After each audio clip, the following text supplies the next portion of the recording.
त्यांचं success ratio किती आहे आपल्याकडे नेमकी काय माहिती आहे किंवा परिवहन पेमेंटचा असा प्रश्न गेल्या सुद्धा आम्ही 700 झाड अधिकारी रिप्लॅट केलेली होती आणि निश्चित त्याचा सक्सेस रेशो सुद्धा 60 ते 70% म्हणजे 1000 झाडांचं 600-700 झाडं 100% जगतात. मोठी मोठी झाडं अगदी खालून काढली वृक्ष मोठी ती पण त्याच्यात पण आम्हाला जी झाडं कारण की ते लहानच आहे त्याचा सक्सेस रेट सुद्धा चांगला नाही.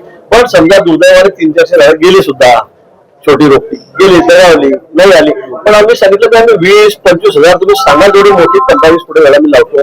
तुम्ही बघितला आता एक तुम्ही 15 मला काय त्या ठिकाणी झाडं हिरवी होतील अजून लांबून आले ती 1200-1300 किलोमीटरवरून पाणी त्यांना आपल्याला द्यायला सुरुवात केली आता खत दिलेलं आहे.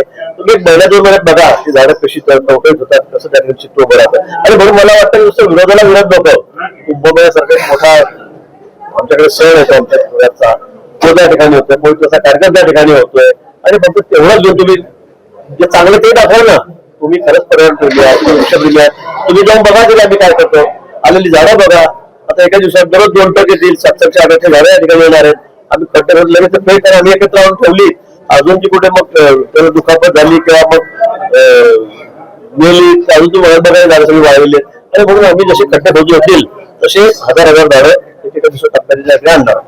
त्यांना काही कामं असतील जरुरीची अपेक्षा त्यामुळे काय नसतील.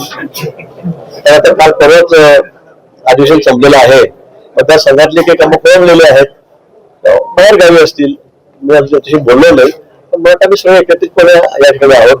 सगळे एकत्रितपणे आम्ही कुंभमेळ्याची तयारी करतो आहोत आणि त्या निवडणुका सुद्धा आम्ही महायुती त्यांच्या महायुतीचे सगळे दुसरं कोणी नाही फार आम्ही सगळे एकत्रितपणे लढतो आणि सगळ्या कामामध्ये आम्ही विशेष करून कुंभमेळ्याच्या कामात आम्ही सगळ्या सोबत आहोत.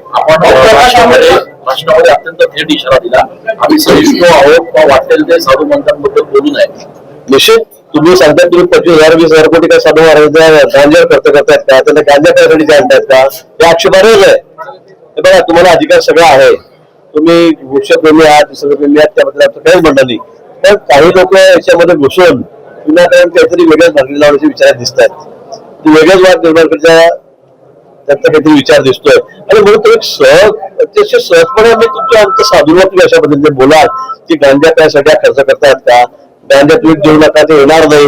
मला वाटतं अतिशय आक्षेपार्ह आहे खरं सांगतो की हे आम्हीच ऐकू शकतो दुसरं कोणी ऐकणार नाही असं आणि म्हणून माझं सगळं त्यांनाही सांगणं आहे की या पुढे असे स्टेटमेंट करू नका आम्ही काय तुमचं सगळं ऐकून घेऊ पण अशा पद्धतीने तुम्ही असं म्हणताल कोणी म्हणतात काय केलाच पाहिजे का कुंभ हे कसं सहन करणार आहे हे आम्ही अजिबात सहन करणार नाही. जे उमेदवार आहे त्यांचा पहिला राज्य सरकारने हा निर्णय घेतलेला आहे तुम्ही कसं बघताय. बरोबर हा निर्णय योग्य आहे पण गेल्यावेळी नगरपालिकेमध्ये सर्वात मोठा पक्ष आमच्या देशामध्ये आम्ही कुठे 10व्या स्थानावर 9व्या स्थानावर ज्यांना 100 मतं मिळाले डिपॉझिट वाटले नाही ते वरती. त्यामुळे मला असं वाटतं की हा नियम जसा विधानसभेमध्ये आहे लोकसभेमध्ये आहे तो आता यायला करून घेण्यात आलेला आहे आणि मला वाटतं हा निर्णय योग्य आहे. काँग्रेसच्या प्रदेशाध्यक्ष हर्षवर्धन सपकाळ यांनी असं म्हटलेलं आहे की आम्ही अनेक आक्षेप घेतलेल्या हरकती नोंदवल्या आहेत कोणती कारवाई झाली त्यामुळे पारदर्शकपणे निवडणुका होणार नाही हे निश्चित आहे. मला वाटतं हरण्यापूर्वीच ज्यांनी करण्याचा तयार ठेवलेली आहेत त्यांना माहिती आपला दारुण पराभव या ठिकाणी होणार आहे.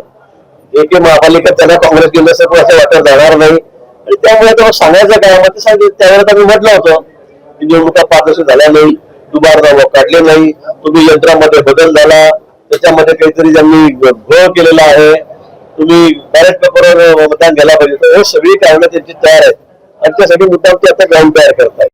जागा जी घेत आहेत ती कोणासाठी घेत आहेत असा प्रश्न त्यांनी उपस्थित केला. कोणती जागा घेतायत कुठे काय त्यांना माहिती नाही का काय कुंभमेळ्यामध्ये काय चाललंय कुठे झाडं लावतायत कोणती झाडं काढतायत त्यांना कल्पना तरी आहे का. तुझंच काहीतरी कोणीतरी सगळ्यांनी तिच्या तोंडसूक घ्यायचं काही बोलायचं. आज तुम्ही कार्यक्रम बघितला आपण 15,000 झाडांची तेवढी मोठी झाडं बघायला लावली आहेत ती सगळी 100% जगवतो. 500ची झाडं कमी जास्त झाली पण त्या बदलामध्ये आम्ही पदवी या उपरच सांगितलं तुम्ही 20,000 सांगा 25,000 सांगा 50,000 झाडं सांगा आम्ही CSR मधून तिच्या ठिकाणी लोकांना उपलब्ध करून देऊ त्या कॉलनी त्या ठिकाणी त्याचं संवर्धन करायला तयार आहेत आणि नाशिक शहर सगळ्यात महाराष्ट्रातलं हिरवं शहर राहील पर्यावरणपूरक शहर राहील त्यासाठी आम्ही जे लागेल ते त्या ठिकाणी करू.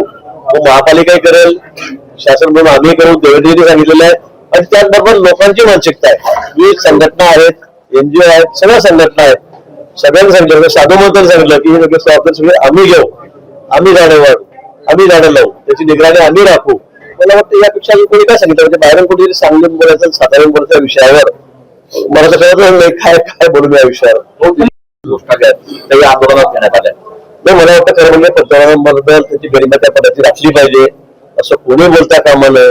पण तुम्हाला माहित आहे कोणाची कबर खोदली गेलेली आहे सध्या. बिहार मध्ये काय झालं, तुमची कबर अशी खोदली गेली त्या कबरीच्या खाली अजून किती फूट चालले गेले, 100 फूट खाली चालले गेले. कारण त्यावेळेला 5-6 जागा मिळतात 250 पैकी, तरी पण आमची कबर खोदायच्या गोष्टी करतात. त्या लोकांना वाट कशी दिली जनमनाची.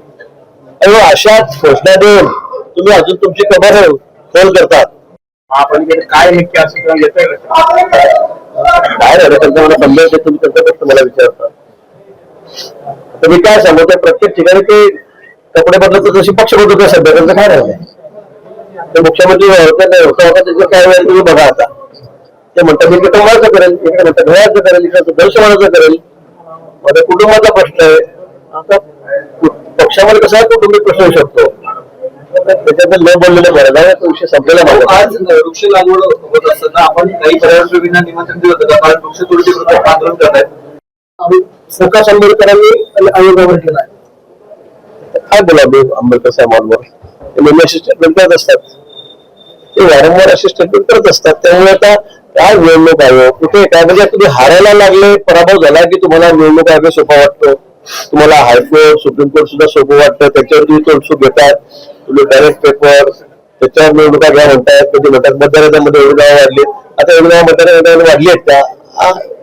सगळ्यांची नावं बघा, काही सगळ्यांच्या मतदारसंघामध्ये नाव आहे. प्रिंटिंग मिस्टेक आहे, चुकी झालेली आहे. काही ठिकाणी लोक 2-2 ठिकाणी फॉर्म भरतात, त्या गावाला भरतात त्या गावाला भरतात, त्यात कोणाची चूक आहे. पण या ठिकाणी त्यामुळे आम्ही निवडणुका जिंकतो असा आभास त्या ठिकाणी निर्माण केला जातोय. तो अतिशय सपशेल खोटा आहे. आणि म्हणून जनतेच्या दरबारामध्ये तुम्हाला कुठेही जागा राहिलेली नाही. जनता तुम्हाला स्वीकारायला तयार नाही. तुमचे कुठले कामं नाही. तुमच्याकडे सत्ता असताना आलं तुम्ही घराच्या बाहेर पडले नाही. तुम्हाला काय लोक असे करतील. तर खापर फक्त निवडणूक आयोगावर फोडायचं, कोर्टावर फोडायचं हा प्रकार त्यांचा सर्वात चाललाय. त्यांच्या सुद्धा हार समोर दिसतोय, पराभव समोर दिसतोय. पर्यावरणप्रेमी दिसले नाही. आपण मी सगळ्यांना निमंत्रण देतो आणि शासनातर्फे सुद्धा आम्ही माझ्या वैयक्तिक माझ्या टीमला सांगून सगळ्यांना आमंत्रित करतो की आपण या, आपणही बघा. पण काही लोकांना त्याच्यामध्ये त्यांचा हेतू शुद्ध नाहीये. आणि त्याचा एवढी झाडा आल्यावर ते बघायला गेलं असतं मग काय करतायत काय नाही, हे आमचं चुकतंय बरोबर आहे. आणि तुम्ही सूचना द्या अजून त्याची आमचं चुकतंय का बरोबर आहे का, ते यायला पाहिजे. पण बरेच जण त्यातले जे रोज तोडसूक घेतात सगळे साधू महत्वावर आपल्या धर्मावर, ते कोणी त्या ठिकाणी आलेलं नाही. तर मग त्यांचा हेतू काय नेमका, जशी झाडं वाचवायची आहे त्याच्या आरोग्य साधायचं आहे.